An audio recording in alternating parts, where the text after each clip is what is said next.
Michelle, Michelle started this summer, and prior to starting her role as Dean, Michelle served as Assistant Professor in the School of Science, Health, Criminal Justice, and led the development of our new program, the Bachelor of Science in Forensic Criminology.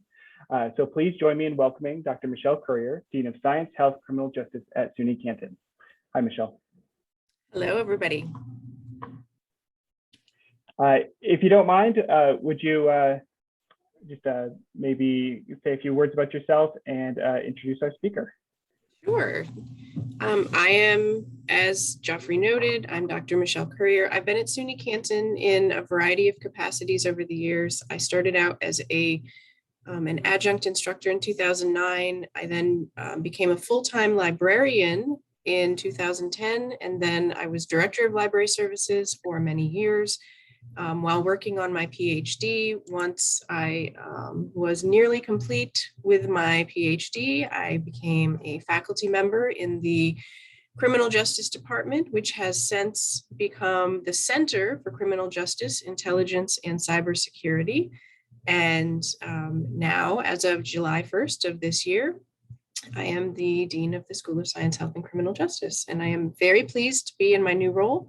And I'm even more pleased to introduce one of our fantastic new faculty members who teaches in the Center for Criminal Justice, Intelligence, and Cybersecurity. And that would be Dr. Kambiz Ghazinour. He's an associate professor in the Cybersecurity Program here. He is the founder and director of the Advanced Information Security and Privacy Lab since 2015. He was an assistant professor from 2015 through 2019 at Kent State University in Ohio. His main area of research is data analysis, data security and privacy, social network, and healthcare analysis. He received his PhD in 2012 in the area of data security and privacy from University of Calgary, Canada, and was a postdoc fellow at the University of Ottawa, Canada, until 2014. He has supervised more than 30 doctorate dissertations, master's theses, and undergraduate students in his lab. He has 64 peer-reviewed publications in international conferences and journals, and he is the organizer, committee member of dozens of conferences. Dr. Ghazinour is primary investigator and co-investigator of several grants worth over $2.5 million. Dr. Ghazinour is the founder and CTO of Cyberspace, a company that works on security and privacy enhancing technologies. I am very pleased to turn it over right now to Dr. Ghazinour. Thanks, Dr. Currier. Can you hear me well? Yes, okay, excellent.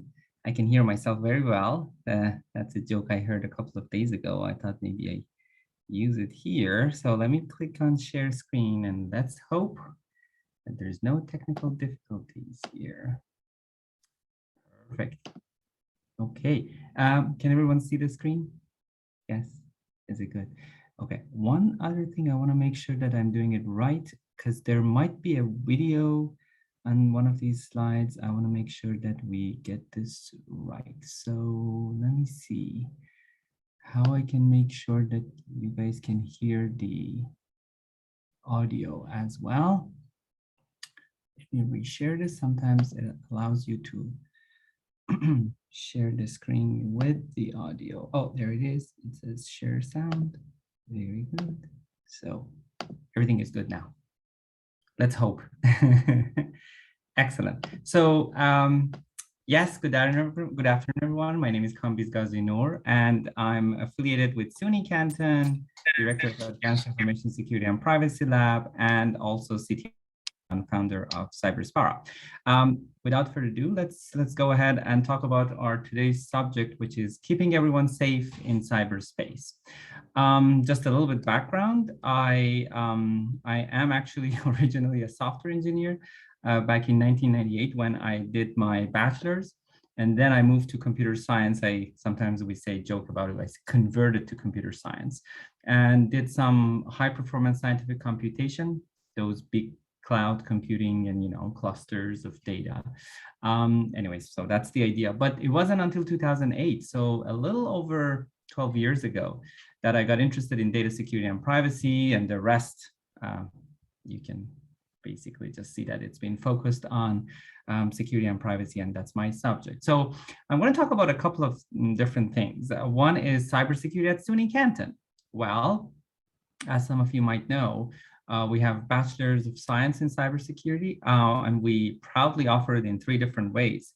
It's 100% in person, 100% online, or flex mode, which is a mix of in-person and online. And I'm happy to share it with you that all 3 categories, they have their own target audience, and all of them are extremely popular. So our cybersecurity program has more than doubled during the past several years. The good thing is everyone knows cybersecurity is important, so I really don't have to go and convince people to come and join our Bachelor of Science in Cybersecurity. So what do we cover in our cybersecurity, in case you're interested to know? We cover some major topics, including ethical hacking, system attacks, crypto, etc., etc. So, okay, these are a bunch of just jargons, but what do they do? Something like cryptology is the study of hiding information and breaking code. So this is always, when I teach this course, I always show this kind of like little trailer of the famous movie, The Imitation Game. That's how, in World War II, an English mathematician basically cracked the code of the Nazi Germany's when they were secretly communicating with each other. So then students started to, getting more and more interested. And then we talk about how everything you do on a daily basis is actually encrypted, encoded. So this is a very, very interesting topic. We talk about ethical hacking, the idea because you're a hacker, it doesn't mean that you're necessarily a bad guy. Sometimes you help good guys and you try to find the leaks before the bad guys find it, basically. So that's called white hat hacking or ethical hacking. Because we are also affiliated with criminal justice and intelligence, we have a large group of students from criminal justice who are also interested in not just forensic science, but digital forensics. So what happens if we, it could be both civil cases or criminal cases. So what happens if we find a laptop somewhere, or a phone is buried with a body? So how do you extract information? How do you do all those things? So that's what digital forensic is talking about. And last but not least, network defense, the idea of now we are all connected, and I have a little video to show it to you in a couple of minutes. So because we're connected, how would we detect basically a data flow when data goes from one spot to another? How do we protect ourselves? Because not everything is wired, it's all wireless as well. Malwares, all these other cool stuff that we talk about. This is my favorite slide, because every year that I want to update that, it turns out that there's actually more job opportunity out there and higher salary. So I really like this slide, although it's really pain to keep updating that with higher salary, but it's a pleasant inconvenience to have. So 2021, there will be 3.5 million unfilled cybersecurity jobs. I think we see this trend that a lot of students who previously had a different degree, they come and join us for their cybersecurity program. And an average pay of 140K per year, which is, this is 2019, but I highly doubt it that it actually decreased. It always goes up. Job opportunities in terms of what sort of titles you would get: security analyst, auditor, consultant, risk manager, IT, you name it. Pretty much it's a long, long list. By the way, if you have your phone with you, you can scan that QR code on the bottom right side of the screen, and it will take you to our cybersecurity page as well for more information. Where can you or whoever is interested in cybersecurity, where can they find jobs? Well, pretty much everywhere, from government, military, education, financial services, IT, health. We have a lot of our senior students that they actually have internships in our Canton Potsdam Hospital or other places that we have. So there is this very strong connection we have with our in local and national industry or companies that are involved. Okay, But I'm happy to say that cybersecurity at SUNY Canton is not just a teaching program, it's also a research program. So this is actually an old picture before COVID that we could stand beside each other unmasked. I do have actually a better one, which is social distance. I don't know, these are 3 inches apart or 3 feet apart, but so we do have in our lab, Advanced Information Security and Privacy Lab, ASP for short. We do have a healthy mix of undergrads, graduate students. Thanks to COVID, we actually have some visiting researchers from internationally, so they don't have to be here. We do that virtually. And some of our students, undergrad students, are fully online students. This is great because mostly when you talk about research in a university, you think that, okay, it's only available to in-person students. We showed that no, that can be changed. So we have a couple of our students you see here, they are fully online students. I've never seen them and I won't see them in person until they're done with their 4-year degree program.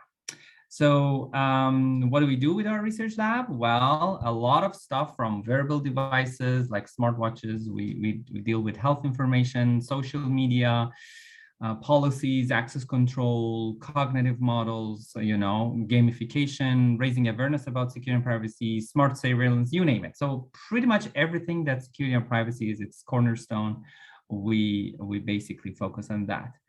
Just the past 2 years since I joined SUNY Canton, so I joined SUNY Canton in 2019. Just in the past 2 years, actually, this needs to be updated. Yesterday, we heard that another paper got accepted. So 15 peer-reviewed publications. And why this is important? Because we can have our undergrads actually co-author papers, research articles with us, and they get the chance to go and actually present it in different conferences. So it adds up to their already enriched resume and CV, and they definitely have higher chance to go to grad school if they want, or get a better job. Dr. Courier mentioned briefly, we've secured just in the past 2 years, we've secured over $2.5 million in grants from National Science Foundation, mostly NIH, National Institute of Health. We just had a grant accepted that we, it was kind of like a sub-awardee grant from Clarkson. So we're extremely active in this case, and more money that comes, it means that it's going to be more, basically, more for students, and we can help the students. We can make sure that we have a healthy environment of not just teaching, but also research as well. Okay, so now let's talk about staying safe in cybersecurity. That initial 15 minutes, I wanted to make sure that I share this with you. And then this is the time, let me show you a little video, and let me know if you cannot see or can you hear it?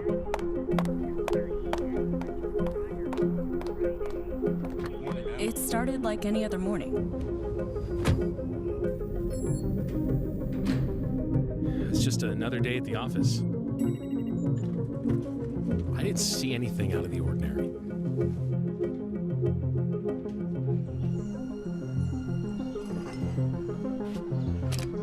Anything else? It was a pretty typical job. I bought 10,000 credentials on the dark web. One of them was an executive. Jackpot.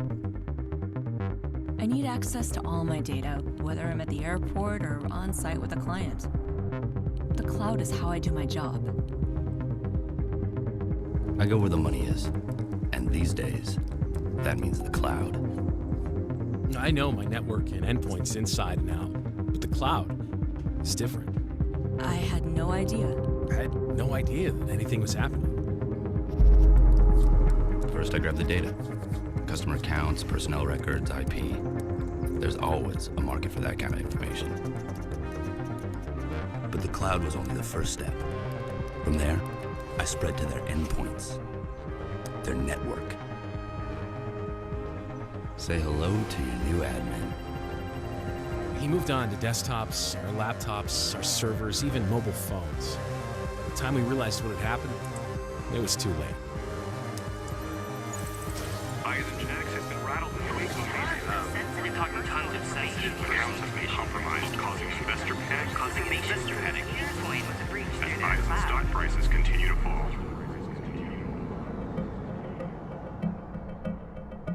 Years of client lists, contacts, research. Who knows what else they got? I do this for the money. I'm in and I'm out, and I don't look back. We're a cloud-first company. Our security needs to go where our users are. A few organizations get cloud security, but most don't. So for now, my business is good. Okay. So,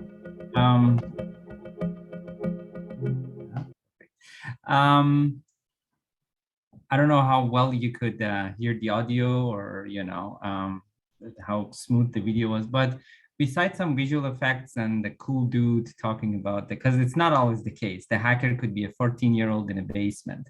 But beside the visual effect part of it, it's extremely accurate of what happens. People get in, get out. It doesn't matter. You can have, and this could be a school, this could be a business, it could be a university. We saw that it actually happened a couple of months ago to our Canton Potsdam hospital, right? Ransomware attack. So there are certain safe practices that we know, we follow, like update your antivirus, et cetera, et cetera. It's a long list. And I'm not talking about that today, actually. There is a link of that. If you are interested, I can share this link with you that I talked about this extensively. But what I'm going to talk about is the fact that norms have changed. I do actually want to share this slides with you. I saw a guy today at a coffee shop, no iPhone, no tablet, no laptop. He just sat there drinking coffee like a psychopath.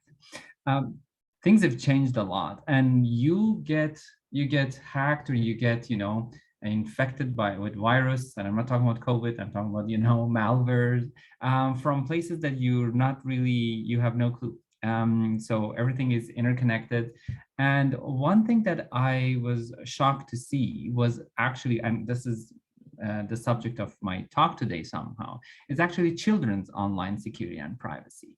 A lot of their information is revealed out there. Obviously, they're naive. They believe everything.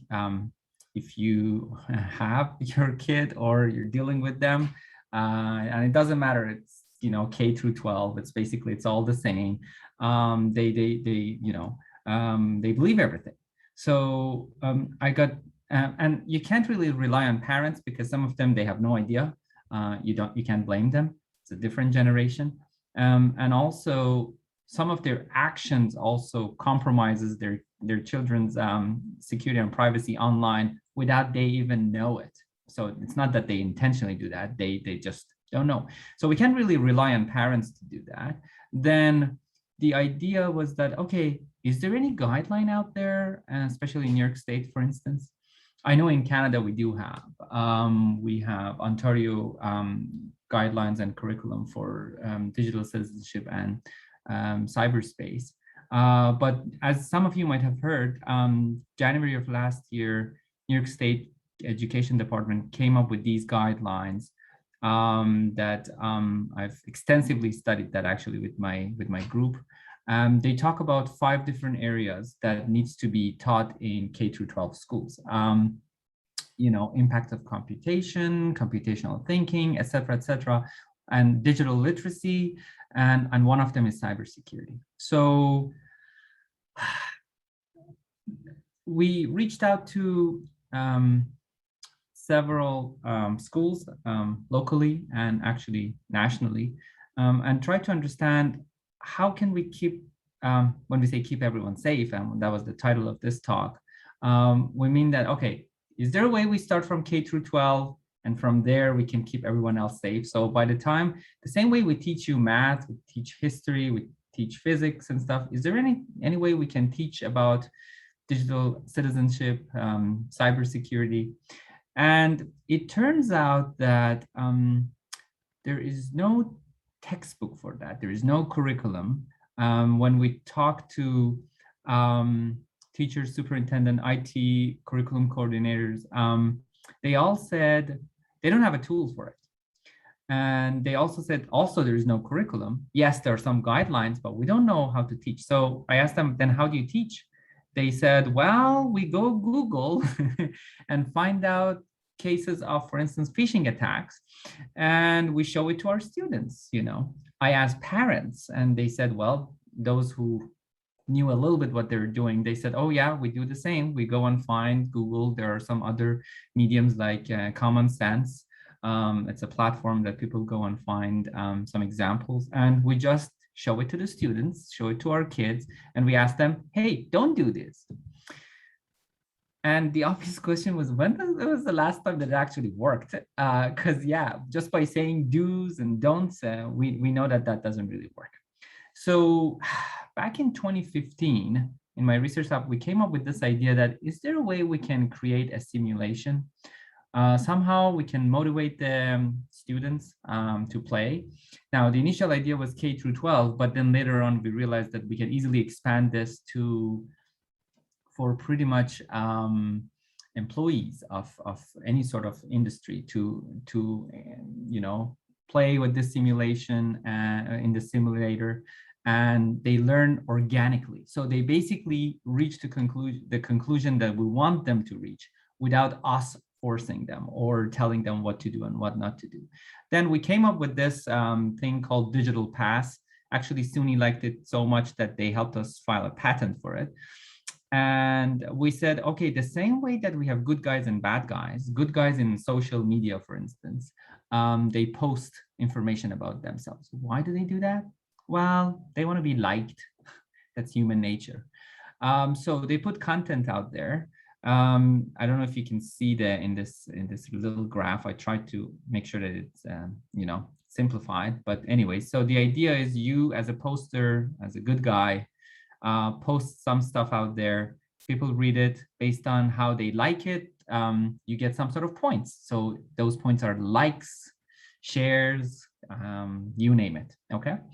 And then, so that's really good. But over a certain period of time, you have more and more information posted there, which one way or another, it reveals your identity. Then it's the thieves, hackers, bad guys, whatever you want to call them, adversary, that they start investigating, they start going through your posts, and they are really good at finding information. So they steal your identity, and that information that they steal from you, either directly or through some other ways, phishing attacks, or just by looking through your posts, they find stuff. For instance, if you say, hey, I took in one of your posts that seems it's like it's an innocent post, you might say, what a beautiful day. I took Salty for a walk today. Well, it reveals that that's perhaps your pet's name. And as we know, that's one of the security questions in banks and other places. You see what I'm saying? So sometimes you're intentionally not really sharing the information, you're just unaware of that. And that's where we need that awareness there. Or sometimes you receive an email or a message, you click on it, and pretty much that's what happened to Canton Potsdam Hospital, right? An employee clicked on an email, and then a malware was installed, and boom. So yes, we have to work on methods like this platform to raise awareness. Now, in order to make this work, we need to make sure that it's a community of teachers, educators that use this. So we came up with this platform, which we do have Digital Pass. It's the simulation where people work with it, but it's a scenario-based simulation, which means you as an educator don't really need to know what you're teaching. Obviously, through this, you as a teacher yourself are going to learn too, or parent.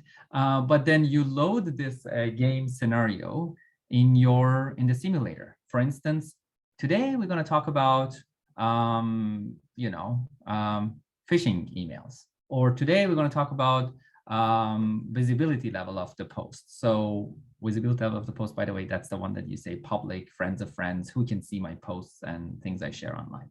So based on that, then there is a it's an artificial intelligence enabled system that the educator or administrator can tweak that a little bit and present it to the player. That player could be your kid, your colleague, your student, whatever.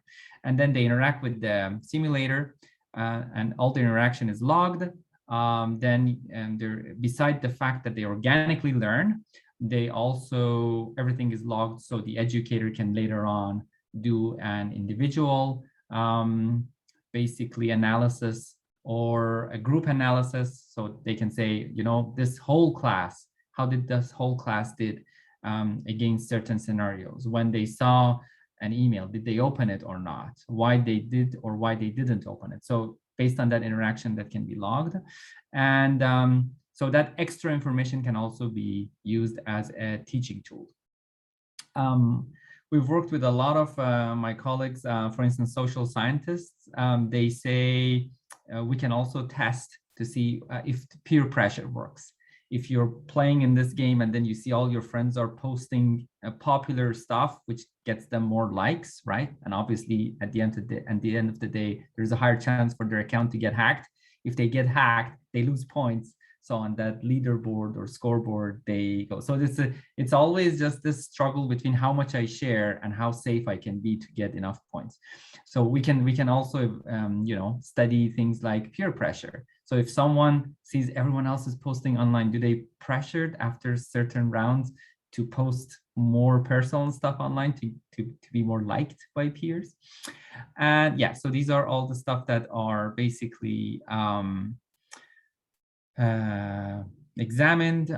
We have a proof of concept, basically platform. And what I can give you report is, you know, over 5-6 years, we've continuously developed this. We've tested that with different communities, with schools. Actually, mostly in Ohio. That's where the initial idea came.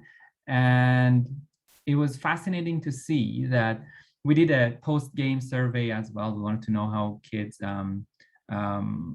you know, how they like this whole thing. So it's not just something that we say, oh, this is brilliant and it works. And we wanted to hear their opinion as well and their feedback. And it turns out that this actually works, because no matter when we reached out to students in a little bit underdeveloped communities or privileged communities, public schools, private schools, when we test that, we saw at least 30% increase of what they were aware before they played this game for like 10, 15, 20 minutes, and what they learned after that. And we got comments like this one that I shared with you. One of the students mentioned, if I change my password, watch what I was posting, and read over messages before accepting, I was safe and gained followers. Because as I said, we're not going to tell people just cut yourself off. We're going to say be there, but be smart. Hashtag be smart. Overall, I enjoyed the game and think I did a good job at teaching me the risk of posting on social media. It was very interesting. In one of these case studies that we had, 2 years after we started this, a student raised his hand. I think it was a 7th grader, if I remember it correctly. And he said, excuse me, sir, how come we can't be the bad guy?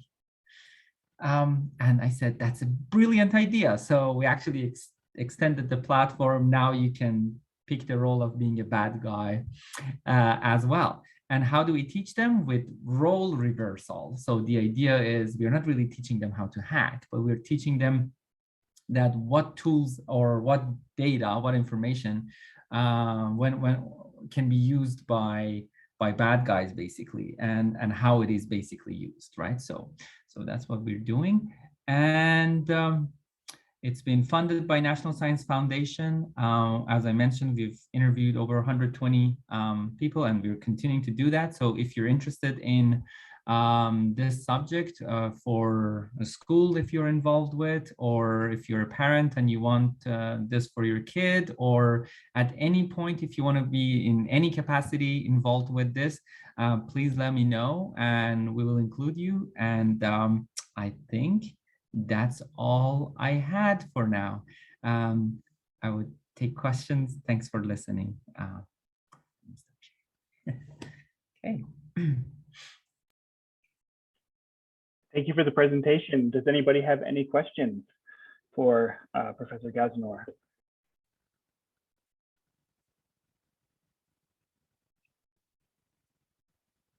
I certainly have a question. You kind of provoked the idea of switching the roles in the game from defending yourself to being the bad guy, being the hacker. And you know, I've heard about the sandbox we have on campus where folks get to learn how to maybe be a hacker or you know, can you talk more about that? Can you explain why that's important? Yes, of course. That's a very good question, actually. So we initially kept thinking that, okay, all you need to do is just protect yourself and then you should be good. Then when that student asked this question, we said, okay, wait a minute. Yes, we teach these sort of things in our college level courses.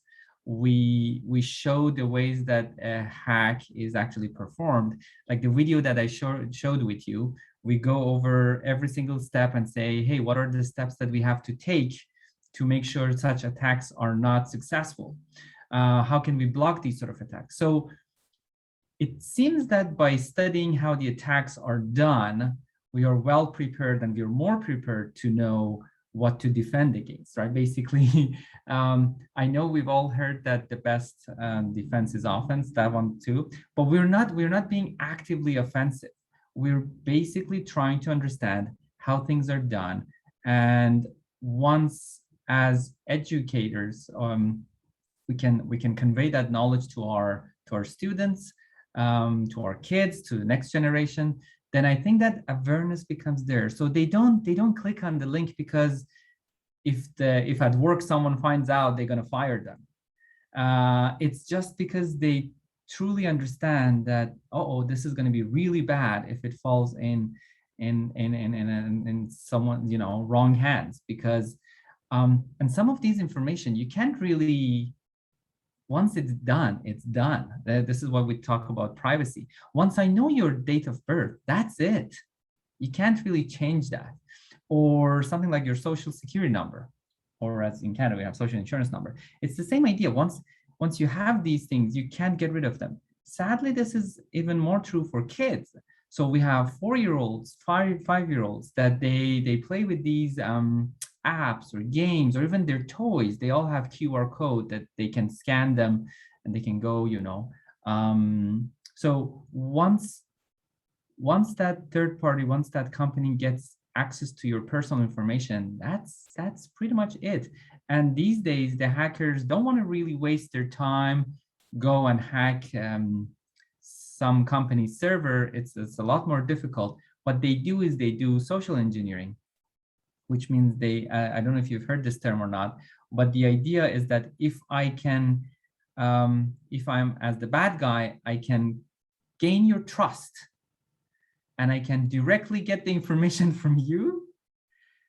It's much cheaper. It's more accurate because it's directly from you, and it's most recent, most up-to-date. Because I might hack a server and I find your mailing address, but it turns out that you moved 2 years after that information was stored. So this whole idea of knowing what the hacker does seems to be really, really effective, even at a young age as 4th or 5th graders. So they understand that. And I think all of these are somehow mentioned in New York State Education Department, the guideline that they offered. And one last thing that I forgot to mention was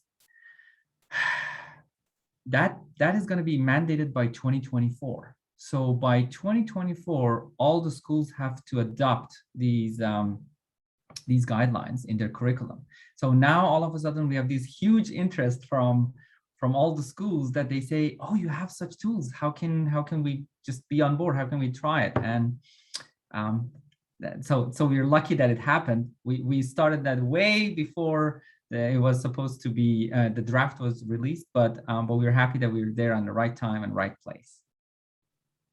Did I answer your question, Jeffrey? Absolutely. Okay. Are there any other questions from attendees?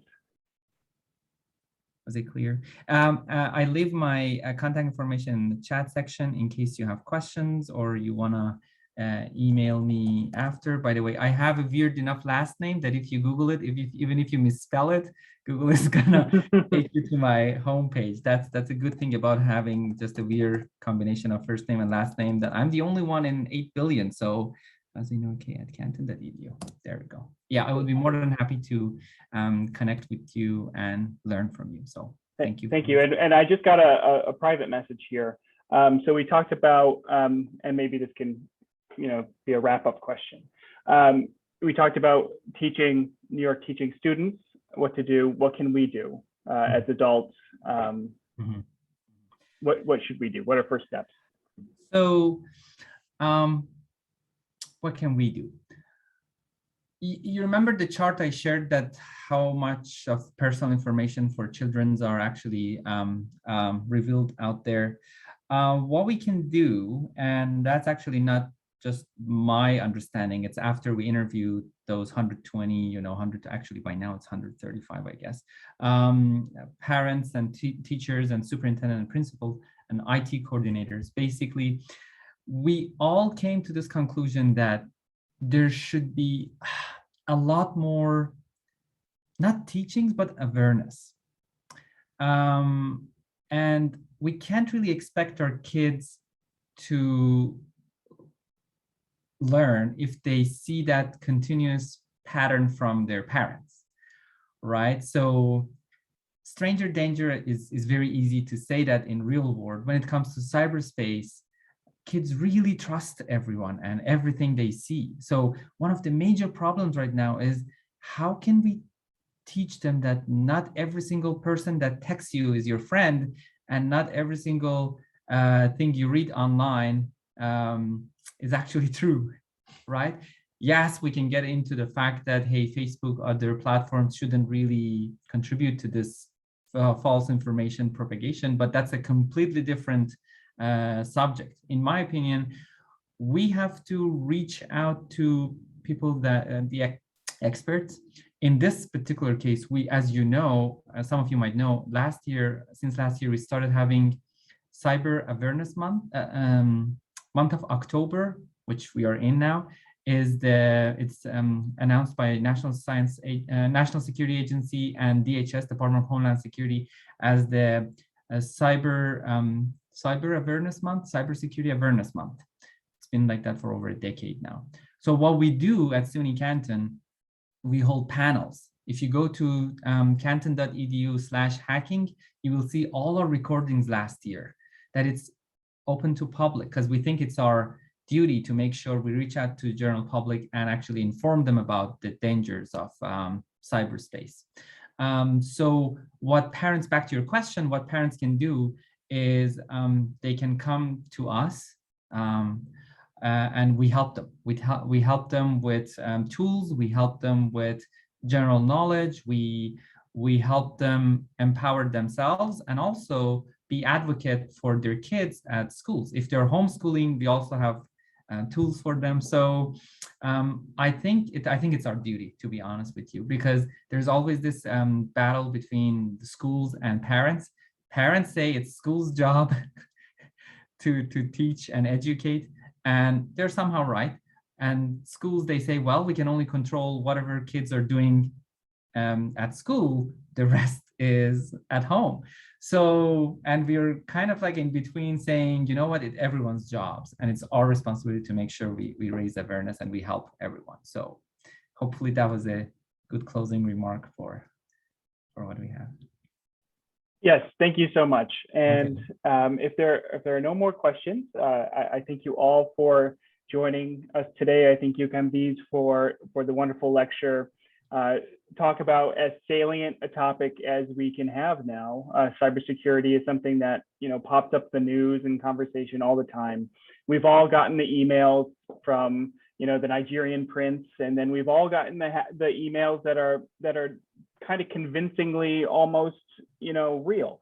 So we all have to be diligent in paying attention, and it's great. I know alumni are excited to know that we have you, and we're doing this research and teaching our next generation of alumni this such an important topic, and teaching them to be leaders in cybersecurity. So thank you again, and I hope you all enjoyed the topic. We have 4 more lectures coming up this week. Check out our Facebook and email for more information on those lectures, and we'll see you next time. Thank you. Thanks, everyone. Stay safe. You too.